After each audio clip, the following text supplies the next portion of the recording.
Okay, well, it's almost the middle of September and the leaves are all still on the trees, and it's still getting up to 60 degrees during the day. Yeah, it was only 3 years ago today that not only did we not have any leaves on the trees, we had our first snow. Go figure. So today I'm going to go out and we're going to look at a pond where we're going to harvest some ice.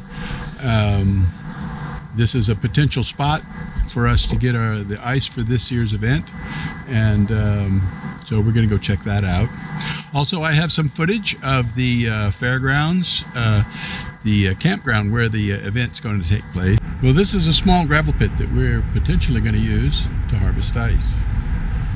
It seems to have plenty of acreage. So you can see the size of the pond. This is an aerial view, and there's definitely enough room for all of the ice that we would need. It's got a good roadway access, pretty much in the middle of town, about 1 mile from the fairground site. I was a little concerned about access to the water. The banks are kind of steep, but we may be able to do something about that. And also the quality of the water to get clear ice. So the fairgrounds, this is the fairway, main area where we're going to put exhibits, things like the skating rink, and the designers will be busy planning what's going to go in here. And the little gatehouse where we sell tickets, the Badger building where we will feed and feed all the artists and house our offices.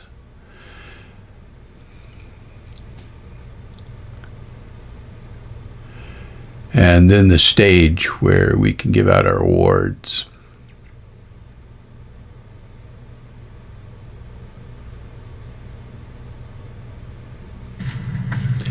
The campground is a beautiful place. This is an ideal place for ice sculptures because of the shade.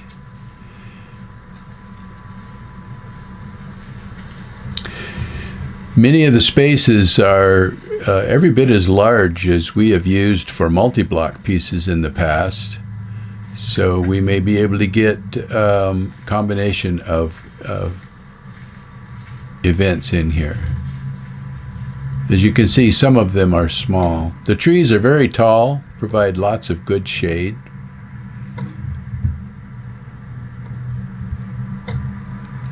This would be a good single or multi-block area here. There seems to be plenty of power. This we plug a power panel in here. This is a 30 amp breaker. This looks like a good single block site.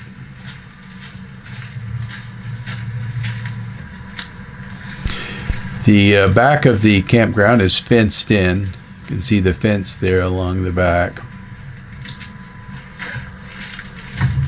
And there's good access. The roads are wide. There's good access to all of the spaces. And quaint little cabin at the entrance. And this is a shower facility that if we can get it fixed up, we may be able to use it.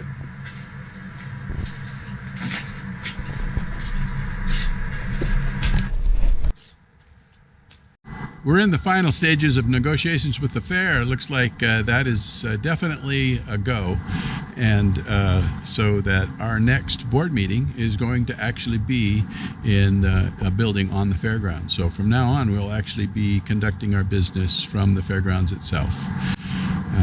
We're still in the planning stages and designing things that are going to go into the park. Everything from heated buildings, meals for the volunteers and artists, and all of that sort of stuff. We have to have a place to put equipment and a source of water. Artists use a lot of water in constructing these projects. So I know that on the last video I said that we were going to visit a controversial science facility run by the university that they inherited from the government. That's turning into a little bit longer video than I anticipated, so it won't be part of these. I'll put it up as a separate video. So if you're curious about what the high frequency I got to get this acronym right. It's the High Frequency Active Aurora Research Project. Basically, they use a high-powered transmitter to artificially create a tiny little patch of aurora so they can study the plasma. Yeah, no mind control. Sorry. So meanwhile, stay warm and enjoy the fall. It's sure turning out to be a fabulous one here. And we'll see you on the next video.